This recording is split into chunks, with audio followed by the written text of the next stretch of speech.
Before embarking on our Nile cruise, we're going to visit my favourite site in Egypt, the magnificent Temple of Karnak. It's the largest ancient religious site in the world, and the main hall is just vast, with 134 enormous columns, the tallest of which are 21 metres. It was used in the filming of Death on the Nile, and you can see why. Mystery seems to lurk around every corner.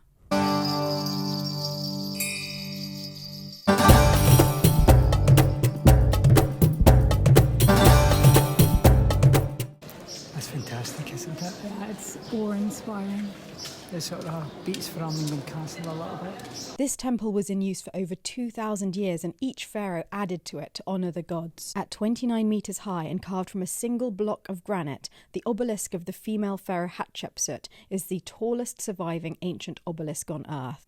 At the head of the sacred lake, there's a stone scarab, and apparently it's very lucky to walk around it 7 times. I can barely keep up with you. Jerry's racing around the outside. We're just like a blur to the people on the inside. I feel like Jackie Stewart. I'm just overtaking everybody. Yeah. Scotland are first. You feel better already? Absolutely wonderful. I can feel the luck pouring in. Here's our beautiful bathroom, and I'm just getting ready because we have to leave this gorgeous hotel. But I'm all ready for the cruise now. I just need to decide what to wear today. I'm in disgrace. We're leaving without breakfast because I took too long to get dressed. No tea, no toast, no porridge. But we don't care because we are sailing. Here's the beautiful dahabeah that we'll be travelling on. Hi. I can't wait to see our cabin that will be home for the next 6 days. Oh, I can't believe this, Gerald. Look at the lovely ceiling. I think I'll have this bed. Do you know why I'm near the door? It's to protect you. Thank you, Gerald. If anybody comes in, I'm here. Like Scotman. We are sailing up the Nile. But the thing I'm really enjoying is the retro soap. This is like going back to the 1980s. I'm quite excited about Luxe Magical Beauty Soap. Oh, we're moving, Gerald. Let's go see upstairs. Thanks. Started log 1664. We're now heading along the Nile. We're going to be conquering quite a few places along the way. We've just realised we brought exactly the same book. Well, I think this is going to be a nice book to read. This is it. We're under sail and heading up the Nile towards the Sudan, following in the path of Cleopatra. The Nile is the lifeblood of Egypt. Here you can see how the entire country is like an oasis in the desert, just a fertile strip of land on either side of the river. So from the river you feel that you can see the entire country. Cruising on the Nile for pleasure was made famous by Albert, Prince of Wales, the son of Queen Victoria. He came here in 1862 to escape the scandal of his affair with a prostitute, and in 1869 to escape an adultery scandal. So I wonder why our fellow passengers are on board. He travelled with a taxidermist to stuff everything he shot along the way, and went home with a 10-year-old Nubian boy as a souvenir. So we're not doing it in quite the same way as him. We're following Enrique, the charismatic owner of our boat, through the streets of Ezna to go and visit the Temple of Khnum. Gerald's found another banana. Your friend here, my friend. Excuse me. Banana. Banana man!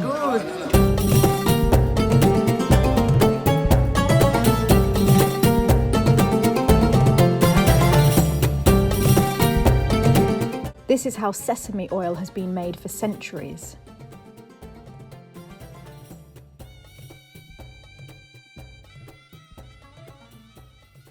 What I love about this temple is that we can actually see the process of renovation in action. Once abandoned, the temple was used for shelter, and soot from fires within it over the centuries have blackened the original paintings. Teams are working to unveil the stunning original colours. You can see how they've come back to life at the top of this column. No sign of Hercule Poirot yet, but I think I've spotted Miss Marple. Everybody else on the tour is looking at the building, not Jerry. Jerry is fascinated. I think you're doing a great job.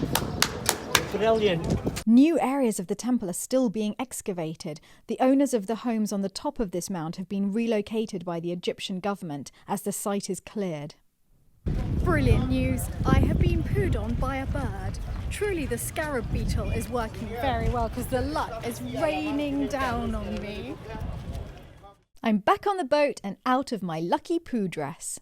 We're missing Mummy and Percy. No, we wish you were here, we really do. Except that you might get a bit cross as to what I've done to your hat, Mummy. There was a camel.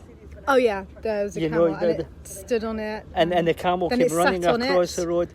And Yeah, the camel bit the top of the hat. Yeah, that was the hat went hair-raising. flying. And Yeah. then just after that, 4 horses came running up. Right, trod straight on over it, the top. And that's why your hat slipped up. That's it, that's the only reason, Mummy. So you should be grateful your hat is still here in one piece. It's my first morning on the boat, and this is what I've woken up to. We're off to visit some rock-cut tombs, so I'm going to wear my skull shoes and they'll feel right at home. This is the site of the ancient city of Nekheb, and most unusually, it still has the original city walls. They're 2,500 years old, past the walls of the ancient city built of mud brick. And that's the reason that there are no palaces surviving from ancient Egypt, because all of their homes and palaces were built in mud brick, which didn't survive well, and only the tombs and the pyramids and the temples were built in stone.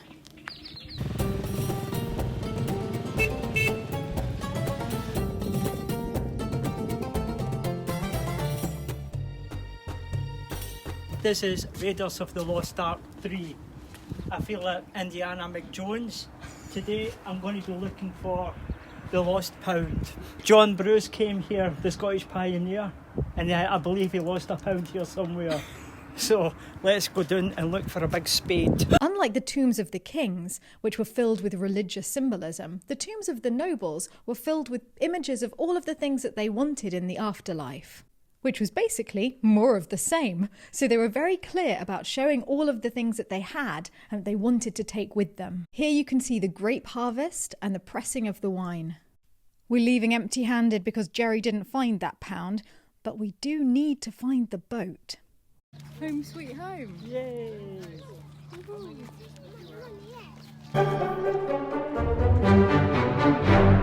Stephanie! I brought you some tea! What a beautiful sight first thing in the morning, a vision in pink. Isn't this idyllic? Oh, what a lovely way to start a morning. Another day and another adventure. So today we're going in a horse and carriage to the temple of Edfu, which is one of the best preserved temples in Egypt. And looking at this carriage, it seems a little older even than the one in the garage at Lalande that I've never considered using. So we could save on petrol and get this thing up and running again.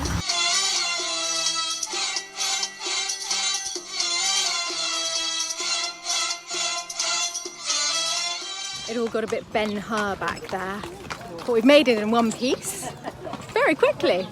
This temple is dedicated to Horus, the falcon god, whose right eye was the sun and whose left eye was the moon. It's extraordinarily well preserved and even has its original ceiling. We're in the laboratory that the priests used in the temple of Edfu, and this is where they have their chemical compositions for the cosmetics that they used and the medicines. Perfumes as well. That incense was offered to the gods, and here you can see King Ptolemy offering it to Horus's wife, Hathor. On ritual occasions, the priests would have carried the statue of Horus up the eastern staircase to be reunited with the sun. These stairs twist around in the same way that a falcon turns as he rises. The statue would then be taken down the western staircase, which goes straight down just as a falcon dives to the earth. It's so strange to be going up this sacred staircase that the priest would have come up, 2,000 years old, and still decorated like this. We took so long at the temple of Edfu that our boat left without us. Oh, we've got a cup of tea.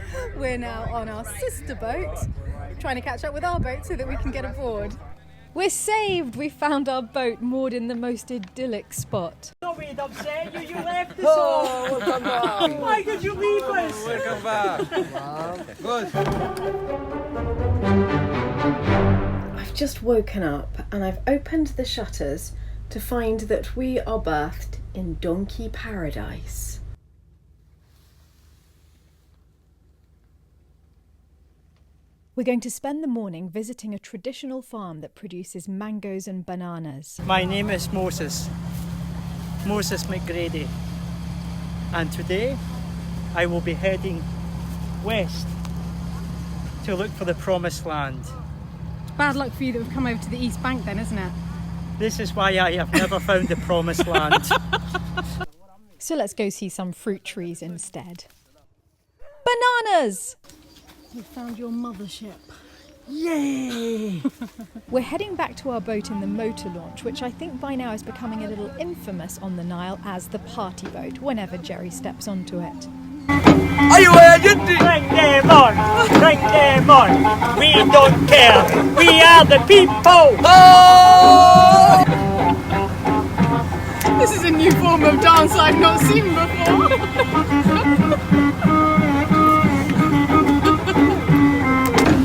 لما القيامة تكون عالجدين المسجد في عيدان.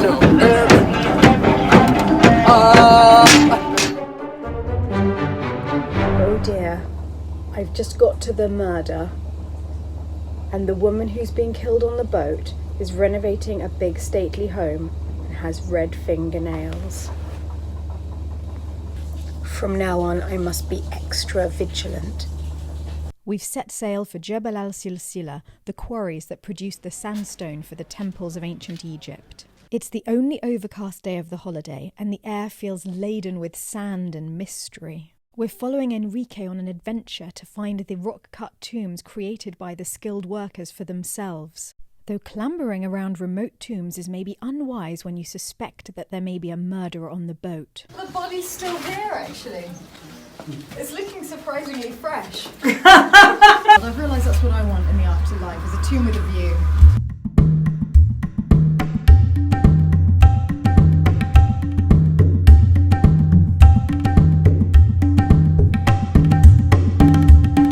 We've wandered very far from home, so we're walking through this eerie desert landscape to find the tugboat to take us back. This is to me, it's been a highlight. We have missed you! My heart has been empty!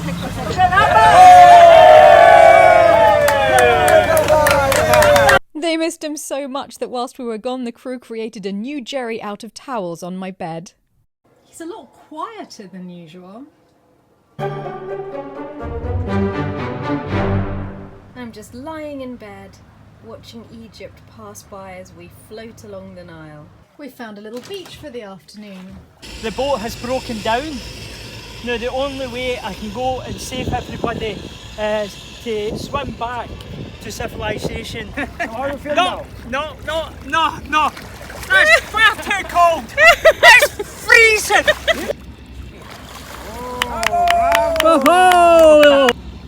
Beat you, Gerald! I'm glad I swam in the Nile, but I'm definitely happier on dry land with a book. What are you wearing tonight, Gerald? I've made this myself. So I'm actually speechless right now? That's why there's complete silence from me? Well, it took me, the best part of a year. You've stapled tartan to a fez. Yeah. You're actually going to wear that? Of course I'm going to wear it. Brilliant. Bring it on. Bring it on. Let's go. Let's go for the final dinner. I made it myself, so and the glue was coming off, so I just got a staple gun and I stapled it all. I might have noticed the You thought no staples. one would notice this. They caught the light.